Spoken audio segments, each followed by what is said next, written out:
Hello everyone, welcome to my YouTube channel study in Bengali. RRB group D 2025-এর জন্য general awareness অর্থাৎ জিকের যে প্রিভিয়াস ইয়ার কোশ্চেনের সিরিজটা আমরা শুরু করেছিলাম, আজকে তার ক্লাস নাম্বার 8। এর আগে আমাদের আরও 7টা ক্লাস হয়ে গেছে। যারা এখনও পর্যন্ত দেখোনি, ডেসক্রিপশনে প্লেলিস্টের লিঙ্ক দিয়ে রাখবো, সেখান থেকে চাইলে দেখে নিতে পারো। তাহলে চলো দেরি না করে শুরু করা যাক আজকের প্রথম প্রশ্ন কি বলেছে? ভারতের প্রথম প্রতিবন্ধী ক্লিনিক কোথায় তৈরি হয়েছিল? তো মনে রাখবে, ভারতের প্রথম প্রতিবন্ধী ক্লিনিক কোথায় তৈরি হয়েছিল? ভারতের প্রথম প্রতিবন্ধী ক্লিনিক, এখানে ব্যাক টু ব্যাক 4টে অপশান দিয়েছে। কী দিয়েছে? চণ্ডীগড় দিয়েছে, ভোপাল দিয়েছে, বেঙ্গালুরু দিয়েছে আর কানপুর দিয়েছে। তো আমাদের সঠিক অ্যান্সার কী হয়ে যাবে? আমাদের সঠিক অ্যান্সার হয়ে যাবে কিন্তু চণ্ডীগড়। ভারতের প্রথম প্রতিবন্ধী ক্লিনিক কোথায় গড়ে উঠেছিল? ভারতের প্রথম প্রতিবন্ধী ক্লিনিক কিন্তু চণ্ডীগড়। আর এই চণ্ডীগড় কার রাজধানী? তো মনে রাখবে, হরিয়ানা। যে হরিয়ানা স্টেট আছে, হরিয়ানা আর যে পাঞ্জাব স্টেট আছে, এই দুটো স্টেটের কিন্তু একটাই রাজধানী, সেটা কিন্তু চণ্ডীগড়। ঠিক আছে, নেক্সট কোশ্চেন আমরা দেখে নেব। পরবর্তী কোশ্চেন কি বলেছে? মাই এক্সপেরিমেন্টস উইথ ট্রুথ বইটি কার লেখা? এখানে ব্যাক টু ব্যাক 4টে অপশান দিয়েছে। কী দিয়েছে? এম কে গান্ধী, এখানে এম কে গান্ধী মানে হচ্ছে মহাত্মা গান্ধী, জে এল নেহরু মানে জওহরলাল নেহরু, সুভাষচন্দ্র বোস আর লর্ড রিপন। এখানে ব্যাক টু ব্যাক 4টে অপশানের মধ্যে কোনটা সঠিক হবে? দেখো, এই যে বইটা আছে খুব কমন একটা বই, আর এই বইটা কিন্তু আমাদের যে গান্ধীজি আছে সেই গান্ধীজির লেখা একটা বই। ঠিক আছে, এম কে গান্ধী কিন্তু আমাদের সঠিক অ্যান্সার হয়ে যাবে। মাই এক্সপেরিমেন্টস উইথ ট্রুথ, এই যে বইটা, এটা কিন্তু গান্ধীজির লেখা বই। নেক্সট কোশ্চেন আমরা দেখে নেবো। দেখো, এখানে আমরা কিছু আলাদা এক্সট্রা ফ্যাক্ট দেখে নিই। দেখো, এখানে কিন্তু গান্ধীজির আর একটা বই আছে, যে বইটার নাম কিন্তু হিন্দ স্বরাজ। ঠিক আছে, যে বইটার নাম কিন্তু হিন্দ স্বরাজ। এই যে হিন্দ স্বরাজের যে বইটা আছে, এই হিন্দ স্বরাজ বইটাও কিন্তু গান্ধীজিরই লেখা। ঠিক আছে, এইবার দেখো, এখানে এই যে জওহরলাল নেহরুর কথা বলেছে, জওহরলাল নেহরুর কিন্তু খুব ফেমাস একটা বই আছে, সেটা হচ্ছে ডিসকভারি অফ ইন্ডিয়া। ঠিক আছে, তোমরা চাইলে এগুলোকে নোট ডাউন করতে পারো, এগুলো থেকেও কিন্তু অনেক সময় পরীক্ষাতে কোশ্চেন দেয়। আর এই যে ডিসকভারি অফ ইন্ডিয়া, এই যে বইটা আছে জওহরলাল নেহরুর, এখান থেকেও কিন্তু প্রচুর কোশ্চেন আগে পরীক্ষাতে এসেছে। ঠিক আছে, তো ডিসকভারি অফ ইন্ডিয়া কার লেখা? ডিসকভারি অফ ইন্ডিয়া কিন্তু জওহরলাল নেহরুর লেখা। নেক্সট কোশ্চেন আমরা দেখে নেবো কী বলেছে। সুভাষচন্দ্র বোস, সুভাষচন্দ্র বোস সম্পর্কে আমরা একটা বই দেখে নিই। তো সুভাষচন্দ্র বসুর লেখা একটা বইয়ের নাম কিন্তু দি ইন্ডিয়ান স্ট্রাগল। ঠিক আছে, দি ইন্ডিয়ান স্ট্রাগল, এটা কিন্তু সুভাষচন্দ্র বসুর লেখা অটোবায়োগ্রাফি আমরা বলতে পারি। ঠিক আছে, সুভাষচন্দ্র বসুর লেখা অটোবায়োগ্রাফির নাম কিন্তু ইন্ডিয়ান স্ট্রাগল। ঠিক আছে, আশা করি বুঝতে পেরেছো।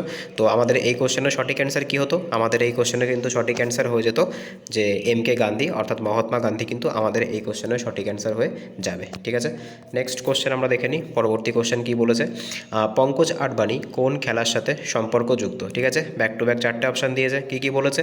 একটা দিয়েছে বিলিয়ার্ডস, একটা দিয়েছে ক্রিকেট, একটা দিয়েছে রেসলিং আর একটা দিয়েছে চেস। ঠিক আছে, তো পঙ্কজ আডবাণী কিসের সাথে সম্পর্কযুক্ত? তো মনে রাখবে, পঙ্কজ আডবাণী কিন্তু বিলিয়ার্ডস, ঠিক আছে, বিলিয়ার্ডস যে খেলাটা আছে সেই খেলার সঙ্গে সম্পর্কযুক্ত। এই খেলারই কিন্তু আর একটা নাম হচ্ছে স্নুকার। ঠিক আছে, পঙ্কজ আডবাণী কিন্তু প্রচুরবার যে বিশ্ব যে বিলিয়ার্ডস কম্পিটিশন হয়, অর্থাৎ ওয়ার্ল্ড চ্যাম্পিয়ন, কিন্তু তিনি অনেকবার কিন্তু এই বিলিয়ার্ডস খেলাতে তিনি ওয়ার্ল্ড চ্যাম্পিয়ন হয়েছেন। ঠিক আছে, সম্প্রতি কিন্তু কদিন আগে এশিয়ান যে বিলিয়ার্ডস চ্যাম্পিয়নশিপ হয়েছে, সেখানেও কিন্তু তিনি 14বারের জন্য টাইটেল পেয়েছেন। অর্থাৎ এর আগে তিনি 13বার জিতেছিলেন, এইবার কিন্তু তিনি আবার জিতেছেন, অর্থাৎ তিনি কিন্তু এই খেতাবটা 14বার জিতেছেন এই নিয়ে। ঠিক আছে, তো সঠিক অ্যান্সার কী হবে? পঙ্কজ আডবাণী কোন খেলার সাথে সম্পর্কযুক্ত? পঙ্কজ আডবাণী কিন্তু বিলিয়ার্ডস খেলার সাথে সম্পর্কযুক্ত। বিলিয়ার্ডস কোন খেলা? তো তোমরা দেখবে একটা বক্স থাকে, ঠিক আছে, এরকম একটা তোমার আয়তক্ষেত্র থাকে, সেই আয়তক্ষেত্রের দেখবে 4 কোণায় এইখানে এরকম তোমার হচ্ছে কোর্ট থাকে, বা এখানে আর এখানে বল থাকে, সেই বলগুলোকে কিন্তু লাঠি দিয়ে এই যে কোর্ট থাকে সেই কোর্টের মধ্যে কিন্তু ফেলতে হয়। ঠিক আছে, আশা করি বুঝতে পেরেছো। নেক্সট কোশ্চেন আমরা দেখে নিই। পরবর্তী কোশ্চেন কী বলেছে? আজকে 4 নম্বর কোশ্চেন, প্রিয়াঙ্কা নুটকি কোন খেলার সাথে সম্পর্কযুক্ত? দেখো, কোন স্পোর্টসের সাথে কোন স্পোর্টস পার্সোনালিটি যুক্ত, এই ধরনের কোশ্চেন কিন্তু পরীক্ষাতে অনেক আসে। ঠিক আছে, আর বিশেষ করে কিন্তু এমন ধরনের নাম তোমাদেরকে জিজ্ঞাসা করবে যেগুলো একটু আনকমন। ঠিক আছে, কমন নাম কিন্তু পরীক্ষায় জিজ্ঞাসা করবে না, তোমাকে কিন্তু একবারের জন্য জিজ্ঞাসা করবে না যে বিরাট কোহলি বা রোহিত শর্মা কোন খেলার সাথে সম্পর্কযুক্ত। ঠিক আছে, এই ধরনের যে আননোন যে নামগুলো আছে, অর্থাৎ যে সমস্ত স্পোর্টসগুলো একটু আন্ডার রেটেড, ঠিক আছে, যেরকম তোমার বলতে পারো হকি, মানে এটা কিন্তু যদিও হকি আমাদের জাতীয় খেলা, তাও কিন্তু এটা আন্ডার রেটেড, খুব কম লোকে কিন্তু হকি সম্পর্কে একটা বেসিক ধারণা তাদের আছে, বা দাবা বলো বা কুস্তি বলো বা ব্যাডমিন্টন বলো। ঠিক আছে, তো আমাদের এই কোশ্চেনের সঠিক অ্যান্সার কী হবে? প্রিয়াঙ্কা নুটকি কোন খেলার সাথে সম্পর্কযুক্ত? তো মনে রাখবে, প্রিয়াঙ্কা নুটকি কিন্তু দাবা খেলার সাথে সম্পর্কযুক্ত। ঠিক আছে, দাবা বা চেসের সাথে কিন্তু তিনি সম্পর্কযুক্ত। ঠিক আছে, চেস সংক্রান্ত কিন্তু এই বছরের দেখো 2024-25-এর যে 2024 সালের পুরোটা আর 2025 সালের এই যে মার্চ মাস পর্যন্ত কিন্তু চেসে ভারতের যে দাবার যে খেলার যে সাফল্য সেটা কিন্তু অনেক বেশি, ঠিক আছে। তো দেখো এইবার কিন্তু কদিন আগে যে টাটা স্টিল মাস্টার্স হলো সেখানে কিন্তু যে আর প্রজ্ঞানন্দ তিনি কিন্তু চ্যাম্পিয়ন হয়েছেন, আর এর আগে কিন্তু যে ডি গুকেশ, ঠিক আছে, তিনি কিন্তু ওয়ার্ল্ড চ্যাম্পিয়ন হয়েছে দাবার জন্য, ঠিক আছে, দাবা খেলাতে তিনি কিন্তু ওয়ার্ল্ড চ্যাম্পিয়ন হয়েছেন। তাই দাবা সংক্রান্ত পরীক্ষায় কোশ্চেন কিন্তু তোমাদের আসতে পারে। এবার দেখো দাবা যে স্পোর্টস আছে সেই স্পোর্টসের সাথে সম্পর্কযুক্ত কিছু ওয়ার্ড আমরা দেখে নিই। দেখো অনেক সময় কিন্তু স্পোর্টসের সাথে কোন ওয়ার্ড যুক্ত সেটাও কিন্তু পরীক্ষায় দিয়ে দেয়। দেখো দাবার সঙ্গে কিন্তু যে কাস্টলিং শব্দটা আছে, ঠিক আছে, কাস্টলিং শব্দটা আছে এটা কিন্তু দাবার সাথে সম্পর্কযুক্ত। এই কাস্টলিং ব্যাপারটা কি, দেখো রাজা আর হাতির মাঝখানে যদি গ্যাপ থাকে, ঠিক আছে, মনে করো রাজা আর হাতির মাঝখানে কোনো গুটি নেই, সেক্ষেত্রে আমরা হাতি দিয়ে রাজাকে প্রোটেক্ট করতে পারি। এই যে ব্যাপারটা এটাকে কাস্টলিং বলে। যারা দাবা খেলতে জানো তারা নিশ্চয়ই এই সম্পর্কে তোমাদের একটা বেসিক ধারণা আছে। এছাড়া কিন্তু দাবার সাথে গ্যাম্বিট যে শব্দটা, ঠিক আছে, গ্যাম্বিট যে শব্দটা সেটাও কিন্তু দাবার সাথে সম্পর্কযুক্ত, ঠিক আছে, আশা করি বুঝতে পেরেছো। নেক্সট কোশ্চেন আমরা দেখে নেবো। পরবর্তী কোশ্চেন কী বলেছে, আজকের 5 নম্বর কোশ্চেন, ডিজিটাল ইন্ডিয়া মিশন কবে লঞ্চ করা হয়েছিল, ঠিক আছে, ডিজিটাল ইন্ডিয়া মিশন ডিআইএম, ঠিক আছে, এটার যে শর্ট ফর্ম সেটা কিন্তু ডিআইএম অর্থাৎ ডিজিটাল ইন্ডিয়া মিশন। এটা কত সালে লঞ্চ করা হয়েছিল, ব্যাক টু ব্যাক 4টে অপশান দিয়েছে, 2015, 2016, 2017 আর 2018। তো সঠিক অ্যান্সার কী হবে, আমাদের সঠিক অ্যান্সার হয়ে যাবে কিন্তু 2015 সালেই কিন্তু এই যে ডিজিটাল ইন্ডিয়া মিশন আছে এই ডিজিটাল ইন্ডিয়া মিশন লঞ্চ করা হয়েছিল, ঠিক আছে। নেক্সট কোশ্চেন আমরা দেখে নেবো। পরবর্তী কোশ্চেন কী বলেছে, আজকে 6 নম্বর কোশ্চেন, ব্লু লাইন কোন খেলার সাথে যুক্ত। দেখো একটু আগেই তোমাদেরকে বলেছি যে বিভিন্ন রকম স্পোর্টসের সাথে যে টার্মগুলো বা শব্দগুলো জড়িত আছে সেগুলো কিন্তু পরীক্ষাতে খুব আসে, ঠিক আছে। দেখো এই যে ব্লু লাইন যে কথাটা আছে এই ব্লু লাইন কথাটা কোন খেলার সাথে সম্পর্কযুক্ত, ব্যাক টু ব্যাক 4টে অপশান দিয়েছে, আইস হকি দিয়েছে, কবাডি দিয়েছে, খোখো দিয়েছে আর ক্রিকেট দিয়েছে, ঠিক আছে। তো আমাদের এই কোশ্চেনের সঠিক অ্যান্সার কী হবে, আমাদের এই কোশ্চেনের সঠিক অ্যান্সার হয়ে যাবে কিন্তু ব্লু লাইন যে কথাটা আছে বা অর্থাৎ ব্লু লাইন যে শব্দটা আছে সেটা কিন্তু আইস হকির সাথে সম্পর্কযুক্ত, ঠিক আছে। এবার দেখো এই যে কবাডি আছে এই কবাডির সাথে কিন্তু আর একটা গুরুত্বপূর্ণ শব্দ সম্পর্কযুক্ত, সেটা কিন্তু বক লাইন, ঠিক আছে, বক লাইন বা বক লাইন আমরা কিন্তু বলতে পারি। এটা কিন্তু কবাডি খেলার সাথে সম্পর্কযুক্ত, ঠিক আছে। এবার দেখো এই যে কবাডি খেলায় কতজন লোক থাকে, তো কবাডি সম্পর্কে একটা এক্সট্রা ডিটেলস আমরা দেখে নিই। কবাডি খেলায় কতজন লোক থাকে, তো মনে রাখবে কবাডি স্পোর্টসে কিন্তু 7জন, কবাডি খেলায় কিন্তু 7জন প্লেয়ার থাকে, ঠিক আছে। এবার দেখো এই যে খোখো আছে এই খোখো খেলায় কতজন প্লেয়ার থাকে, তো মনে রাখবে খোখো খেলাতে কিন্তু 9জন প্লেয়ার থাকে। ক্রিকেটে আমরা সকলে জানি ক্রিকেটে কিন্তু 11জন প্লেয়ার থাকে, ঠিক আছে। এবার দেখো এই যে ক্রিকেট স্পোর্টস আছে এই ক্রিকেট স্পোর্টসের সাথে আমরা যদি কিছু গুরুত্বপূর্ণ শব্দ দেখে নিই, ঠিক আছে, যেরকম সিলি পয়েন্ট এই যে শব্দটা আছে এটা কিন্তু ক্রিকেটের সাথে সম্পর্কযুক্ত, ঠিক আছে, এটা কিন্তু তোমরা মনে রাখবে। নেক্সট কোশ্চেন আমরা দেখে নেবো। পরবর্তী কোশ্চেন কী বলেছে, আজকে 7 নম্বর কোশ্চেন, রাজ্য সরকারের সর্বোচ্চ উকিল কে হয়ে থাকে, ব্যাক টু ব্যাক 4টে অপশান দিয়েছে। অপশানগুলো কী কী দিয়েছে আমরা একবার দেখে নিই। অ্যাডভোকেট জেনারেল দিয়েছে, প্রাইম মিনিস্টার দিয়েছে, অ্যাটর্নি জেনারেল দিয়েছে আর ক্যাবিনেট মিনিস্টার দিয়েছে। তো আমাদের সঠিক অ্যান্সার কী হয়ে যাবে, মনে রাখবে যে ভারত সরকার থাকে অর্থাৎ যে কেন্দ্রীয় সরকার বা সেন্ট্রাল গভর্নমেন্ট থাকে সেই সেন্ট্রাল গভর্নমেন্টের সবথেকে বড় উকিল কিন্তু হয়ে যায় অ্যাটর্নি জেনারেল। আর এই অ্যাটর্নি জেনারেলের কথা কোথায় বলা আছে, আমাদের ভারতের যে সংবিধানের আর্টিকেল নাম্বার 76-এ কিন্তু অ্যাটর্নি জেনারেলের কথা বা এজিআইয়ের কথা কিন্তু বলা হয়েছে। আর এই অ্যাটর্নি জেনারেল কিন্তু ভারত সরকারের সবথেকে বড় উকিল, ঠিক আছে। ইনি কিন্তু পার্লামেন্টের কোনো কক্ষের সদস্য না হওয়া সত্ত্বেও পার্লামেন্টে অংশগ্রহণ করতে পারেন, ভোট দিতে পারেন না কিন্তু অংশগ্রহণ করতে পারেন, ঠিক আছে। এবার দেখো যেহেতু তারা অ্যাটর্নি জেনারেল কিন্তু আমাদের সঠিক অ্যান্সার হবে না, তার কারণ কি, অ্যাটর্নি জেনারেল হচ্ছে কেন্দ্রীয় সরকারের সবথেকে বড় উকিল, ঠিক আছে। এখানে ক্যাবিনেট মিনিস্টার বলেছে, ক্যাবিনেট মিনিস্টারটা কিন্তু একটা অন্য পদ, ঠিক আছে, এটাও কিন্তু হবে না। মিনিস্টার মানে কি, ক্যাবিনেট মিনিস্টার মানে কিন্তু যে আমাদের মন্ত্রীগুলো হয়ে থাকে, ঠিক আছে, আমাদের যে কেন্দ্রীয় সরকারের যে বিভিন্ন মন্ত্রীগুলো হয়ে থাকে তাদেরকে কিন্তু ক্যাবিনেট মিনিস্টারও বলা হয়ে থাকে, ঠিক আছে। প্রাইম মিনিস্টারও কিন্তু হবে না। তো সঠিক অ্যান্সার কী হবে, সঠিক অ্যান্সার হয়ে যাবে কিন্তু অ্যাডভোকেট জেনারেল কিন্তু রাজ্য সরকারের সবথেকে বড় উকিল। ঠিক যেরকম করে কেন্দ্রীয় সরকারের সবথেকে বড় উকিল হচ্ছে অ্যাটর্নি জেনারেল, ঠিক সেরকম করে রাজ্য সরকারের সবথেকে বড় উকিল কিন্তু অ্যাডভোকেট জেনারেল।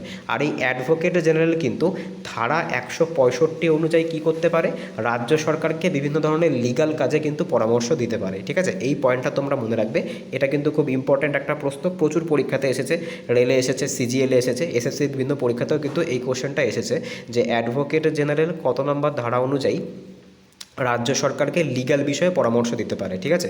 তো সঠিক অ্যান্সার হয়ে যাবে কিন্তু 165 নম্বর ধারা অনুযায়ী, ঠিক আছে।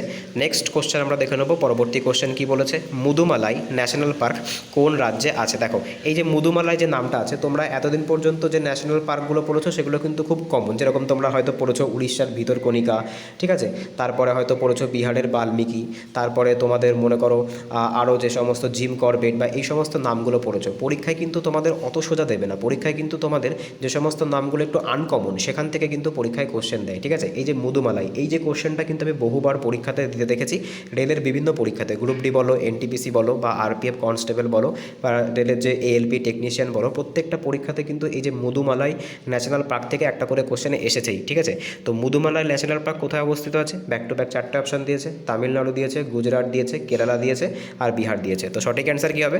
সঠিক অ্যান্সার হয়ে যাবে কিন্তু তামিলনাড়ুতে, ঠিক আছে। তামিলনাড়ুতেই কিন্তু এই যে মধুমালাই যে ন্যাশনাল পার্ক আছে, মধুমালাই যে ন্যাশনাল পার্ক, এটা কিন্তু তামিলনাড়ুতেই অবস্থিত, ঠিক আছে। নেক্সট কোশ্চেন আমরা দেখে নেবো। এবার দেখো আমরা আর কিছু ন্যাশনাল পার্ক সম্পর্কে একটু দেখে নিই। দেখো বিহারে কী আছে বললাম, বিহারে কিন্তু আছে বাল্মীকি ন্যাশনাল পার্ক। এটা কিসের জন্য বিখ্যাত? এটা কিন্তু যে বাঘ সংরক্ষণের জন্য কিন্তু এটা বিখ্যাত। কেরালাতে কী আছে? কেরালাতে কিন্তু আছে আমাদের যে পেরিয়ার রাষ্ট্রীয় উদ্যান, ঠিক আছে। পেরিয়ার নদীর তীরে কিন্তু আছে পেরিয়ার রাষ্ট্রীয় উদ্যান। গুজরাটে কী আছে? গুজরাটে আমরা সকলেই জানি এশিয়াটিক লায়নের জন্য বিখ্যাত গির অরণ্য কিন্তু গুজরাটে আছে।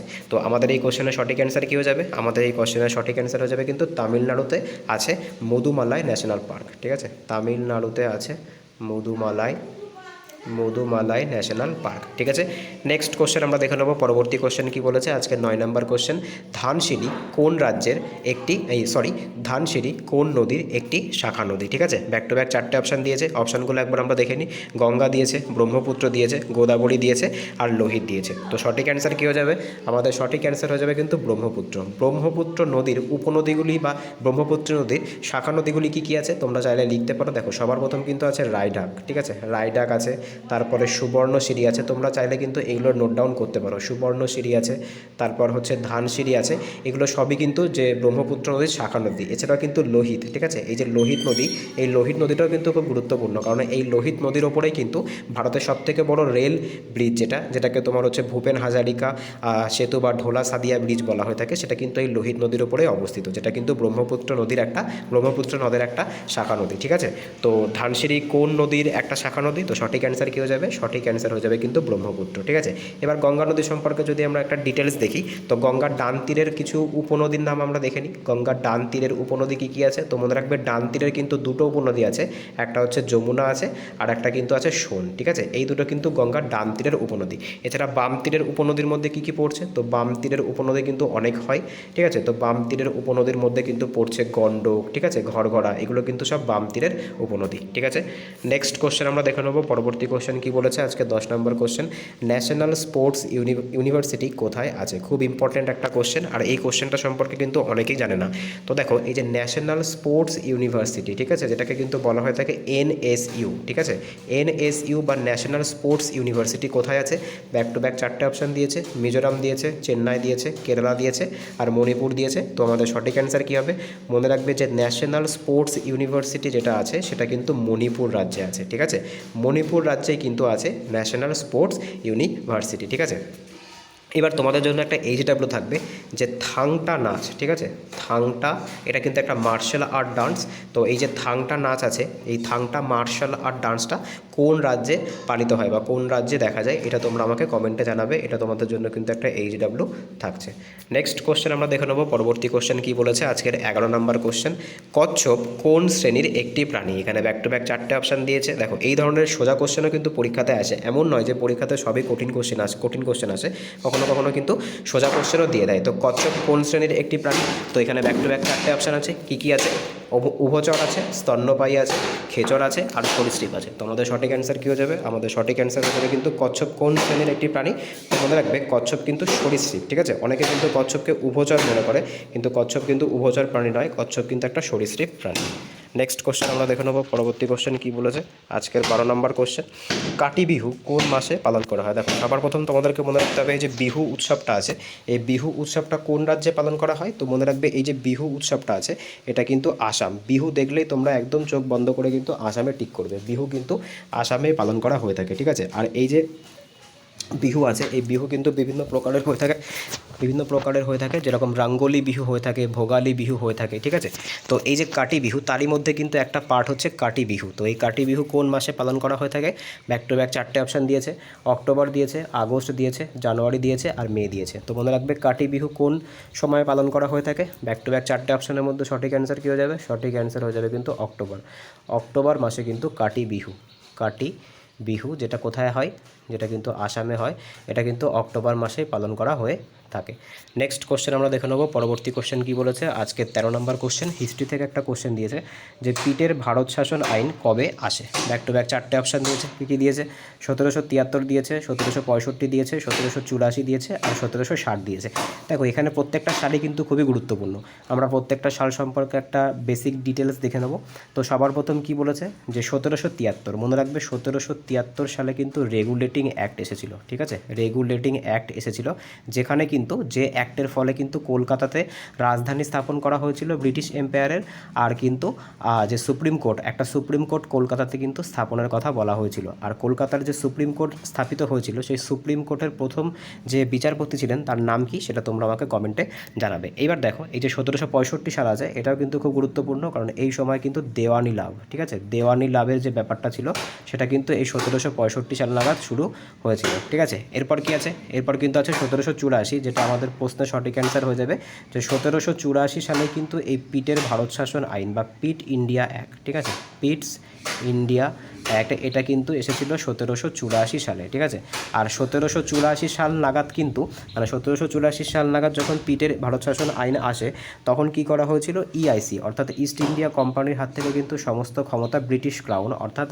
যে রানী ভিক্টোরিয়া বা রানী, তখনকার সময় রানী এলিজাবেথ ছিল, তার হাতে কিন্তু সমস্ত ক্ষমতা স্থানান্তর করা হয়েছিল।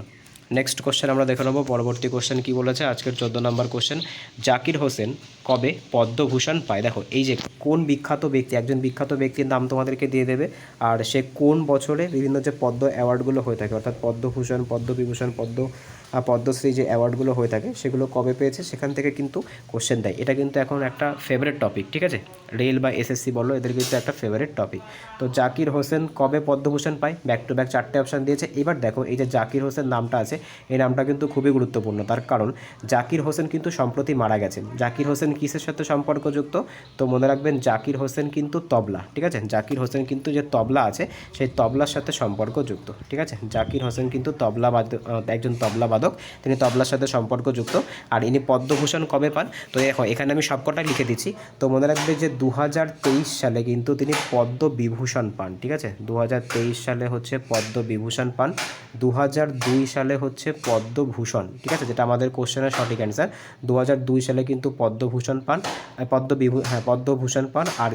আর আমাদের যে 1988 সাল আছে, সেই 1988 সালে কিন্তু তিনি পদ্মশ্রী সম্মানে ভূষিত হন। ঠিক আছে, আর এই বছর কিন্তু যে 2025-এর যে ভারতরত্ন আছে, সেই ভারতরত্ন অ্যাওয়ার্ডের মধ্যে কিন্তু এনার নাম আসতে পারে। তো আমাদের সঠিক অ্যান্সার কী হয়ে যাবে? আমাদের সঠিক অ্যান্সার হয়ে যাবে কিন্তু 2002 সালে কিন্তু তিনি পদ্মভূষণ সম্মান পান, পদ্মভূষণ সম্মান পান। নেক্সট কোশ্চেন আমরা দেখে নেব। পরবর্তী কোশ্চেন কী বলেছে যে পৌষ মেলা কোথায় হয়? দেখো বিভিন্ন রকমের যে ফেস্টিভ্যাল আছে পুরো ইন্ডিয়া, পুরো অল ওভার ইন্ডিয়াতে যে বিভিন্ন রকমের ফেস্টিভ্যালসগুলো হয়ে থাকে, সেই ফেস্টিভ্যালসগুলো বা উৎসবগুলো থেকে কিন্তু পরীক্ষায় প্রচুর কোশ্চেন আসে। তো পৌষ মেলা কোথায় হয়? ব্যাক টু ব্যাক 4টে অপশান দিয়েছে, বিহার দিয়েছে, গুজরাট দিয়েছে, পশ্চিমবঙ্গ দিয়েছে, আর কিন্তু চেন্নাই দিয়েছে। ঠিক আছে, তো এখানে ব্যাক টু ব্যাক 4টে অপশান আছে। এক সেকেন্ড।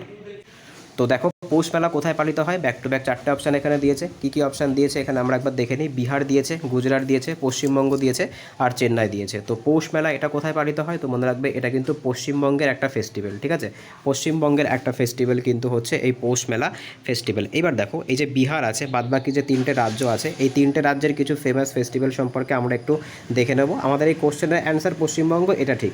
দেখো বিহারে কোন উৎসব পালন করা হয়? তো মনে রাখবে বিহারের সবথেকে ফেমাস যে উৎসব সেটা কিন্তু ছট উৎসব। ঠিক আছে, ছট উৎসবটা কিন্তু বিহারে সবথেকে বেশি পালিত হয়ে থাকে। ঠিক আছে, ছট মানেই কিন্তু এক কথায় আমরা বলতে পারি বিহার। ঠিক আছে, গুজরাটে কি পালন করা হয়ে থাকে? তো মনে রাখবে গুজরাটে কিন্তু যে গরবা আছে, যে গরবা ডান্স হয়ে থাকে, যে গরবা ডান্স কোন সময় হয়ে থাকে? গরবা ডান্স কিন্তু যে নবরাত্রি উৎসব, গুজরাটের কিন্তু সবথেকে ফেমাস উৎসব হচ্ছে নবরাত্রি উৎসব। ঠিক আছে, যেটা কিন্তু দুর্গাপুজোর সময় পালন করা হয়ে থাকে। ঠিক আছে, যেটাকে আমরা নবরাত্রি, যেটা গুজরাটে হয় সেটা কিন্তু আমরা আমাদের এখানে দুর্গাপুজো বলি। ঠিক আছে, এবার চেন্নাই দেখো, চেন্নাই কিন্তু খুব গুরুত্বপূর্ণ একটা উৎসব কদিন আগে পালিত হয়ে গেল, সেটাকে কিন্তু বলা হয় থাইপুসাম উৎসব। ঠিক আছে, কি বলা হয়ে থাকে, সেটাকে কিন্তু বলা হয়ে থাকে থাইপুসাম। এই থাইপুসামটা কিন্তু যে ভগবান যে মুরগুন আছে, সেই মুরগুনকে কিন্তু ডেডিকেট করে এই থাইপুসাম উৎসবটা পালন করা হয়ে থাকে। ঠিক আছে, তো নেক্সট কোশ্চেন আমরা দেখে নিই। পরবর্তী কোশ্চেন কি বলেছে, সংবিধানের কোন ধারায় মৃত্যুদণ্ডপ্রাপ্ত আসামিকে ক্ষমাদানের কথা বলা হয়েছে। দেখো কি বলেছে, কোশ্চেনটা ভালো করে বুঝতে হবে।